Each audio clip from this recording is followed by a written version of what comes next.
Everyone, it's Suzanne Tucker with Generation Mindful with this week's Feeling Friday, number 15, and we've got a juicy one.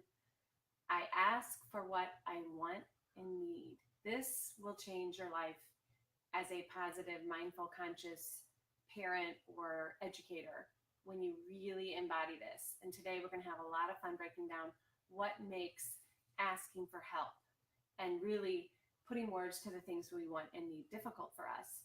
And how are we passing this on to our children, this belief system, or not? All right, so let's start as we always do with just simply breathing this truth in. So today, as we're opening this throat to this truth about asking for our wants and needs, I thought we could start by just really closing our eyes and softening all the muscles of the face. So take a deep breath in through your nose, out through your mouth, making a sound. Really let that exhale come out through the mouth. Breathing in through the nose, out through the nose. It's hard to talk and breathe at the same time, but you get the idea. Breathing in, breathing out. It's a little bit of force. And what I want to do is as we breathe in, just be resting the mind. And as we breathe out in the quiet of our minds, say those words.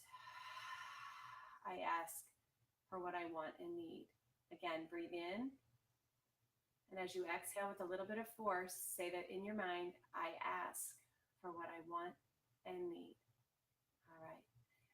Open your eyes and just see if you can feel a little bit of opening through here. That's what we're going for.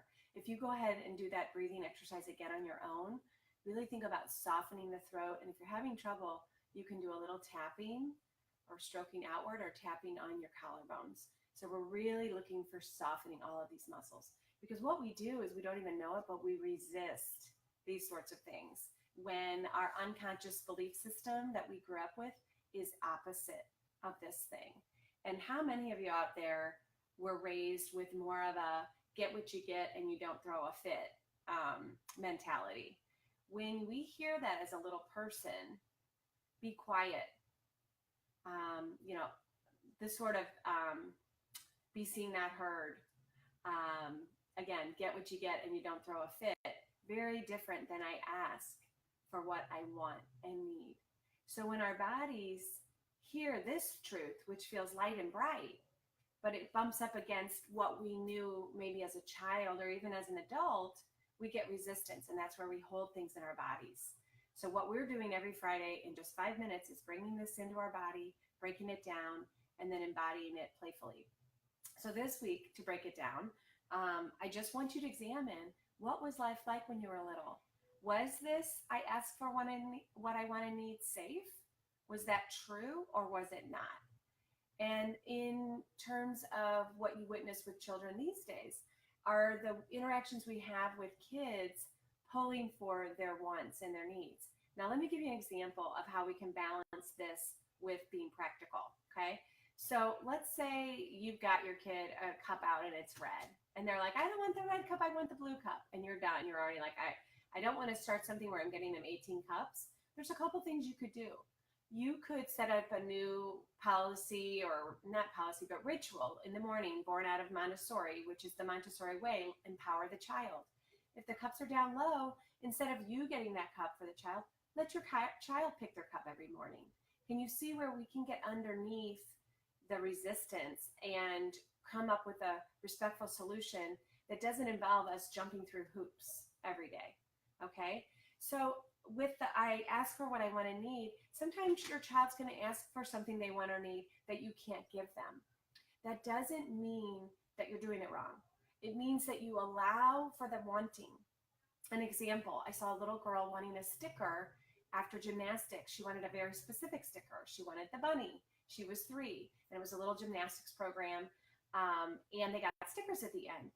Well, the parent was mortified and embarrassed that her child had a specific sticker that they wanted because it seemed spoiled or demanding to this parent.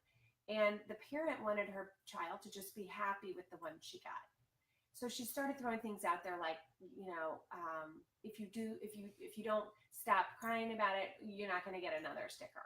or we're not going to come back to gymnastics. Kind of pulling out all the threats. You know what I'm talking about, right? Where you get desperate. You want the unhappiness to stop.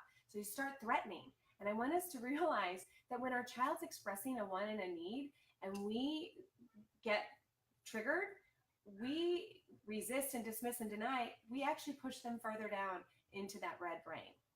So what that parent could do is just hug them and say, I know you love bunnies, but this is the sticker we got. Do you see how that allows for the want and the need without dismissing or denying it? And it also doesn't rescue the child. It allows the child to feel disappointed. And they can also say something like, maybe next time, you know? And so that's how we build resilience. And that's how we do it in connection and safety with our child. It's not permissive, okay? It is not a pushover, right? Positive, mindful, conscious discipline is just that. It's being present. Notice what's happening in your body when your child is having that fit about what they want and need. And this week, I want you to remember in your mind this mantra: I ask for what I want and need. And think how powerful it is that you're starting young, nurturing that child's ability to have a want, to have a need. Even if it's not meant, it's expressed. Okay? And think about how will this change your life as an adult, being able to verbalize clearly and with confidence your wants and your needs. Like I just did with my kids. I said, I'm getting on Facebook Live. I'm shutting this door. Please keep it quiet, right? Or you could play downstairs, or you could be up in your room. It doesn't make me not mindful, not conscious. It's practical. It's clear. It's respectful. My kids are like, great. Okay. So again, I just want to keep it real, keep it practical.